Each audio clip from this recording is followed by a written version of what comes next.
preocupa que desde organismos subvencionados en España está señalando a particulares, como lo hace AMLO, en este caso a una chica que cocina en Reels.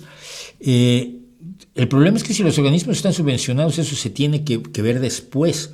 No puedes esperar que el gobierno actúe preventivamente cuando le da una subvención a alguien que cumple los requisitos de la subvención. Aquí hay una cosa que siempre me ha preocupado. La gente común que opina sobre cómo funcionan los gobiernos no tiene ni una idea de cómo funcionan los gobiernos. Por ejemplo, las subvenciones. ¿Cómo se dan las subvenciones? Pues el secretario, el ministro dice, denle tantos millones a fulano y se los dan. No es posible hacer eso. Hay siempre una serie de requisitos. Si tú estás como político, como ministro, pues, vamos a hacer unas subvenciones para plantar aguacate. Y vamos a dar tantos millones que ya separamos del presupuesto para plantar aguacate. Entonces hay que hacer una convocatoria.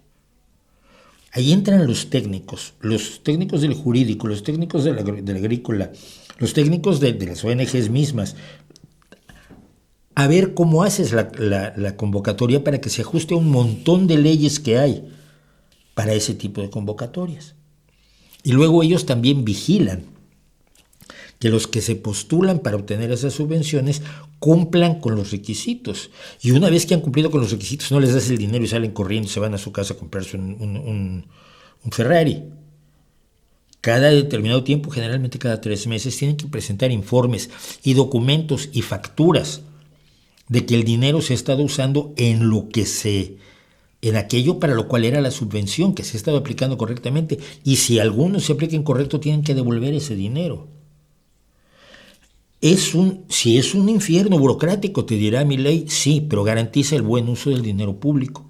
Entonces, que un organismo subvencionado de pronto, que alguien de un organismo, ni siquiera el organismo en sí, sino alguien de un organismo subvencionado, haga un atropello, se tiene que ver dentro del contexto de las leyes y solo de las leyes, no del escandalito en los medios, en las redes sociales. Las cosas no solo son complicadas, sino que son complicadas a favor de los poderosos. Las empresas de armas son poderosas porque las armas son el segundo mejor negocio del mundo después de la droga. Lo que pasa es que gran parte de la venta de armas es legal. La droga en casi ningún lado es legal. Entonces, pregúntate siempre, ¿cómo se hace eso que yo quiero? Dejemos de perforar pozos petroleros hoy. Just stop oil. Simplemente detén el petróleo. Suena muy bien. Bueno, ¿cómo se hace?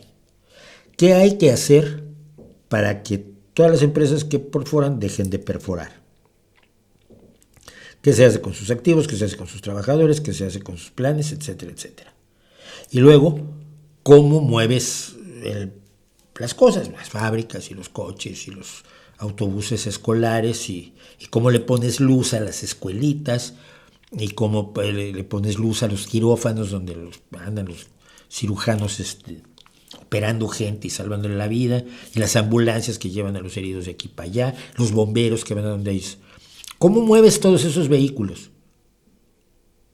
Porque no los puedes mover con frases.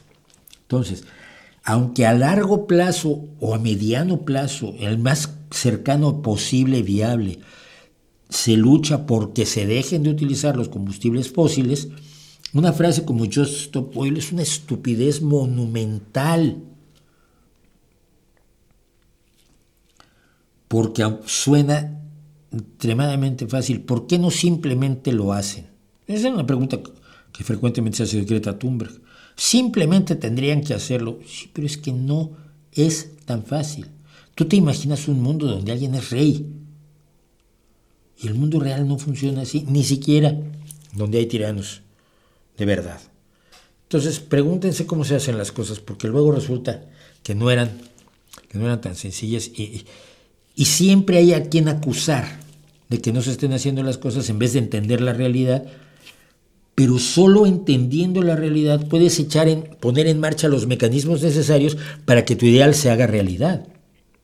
Yo tengo el mismo ideal de que se le dejen de vender armas a quien los utiliza para masacrar civiles, por supuesto. Pero hay que entender cómo llegan esas armas a Israel para luego ser utilizadas brutalmente en Gaza para pararlo. Necesitas conocer los mecanismos para buscar el talón de Aquiles del mecanismo del sistema. Si no lo conoces, te sientas en tu casa y dices frases bonitas. Un secreto les voy a compartir. Las frases bonitas nunca cambiaron la historia.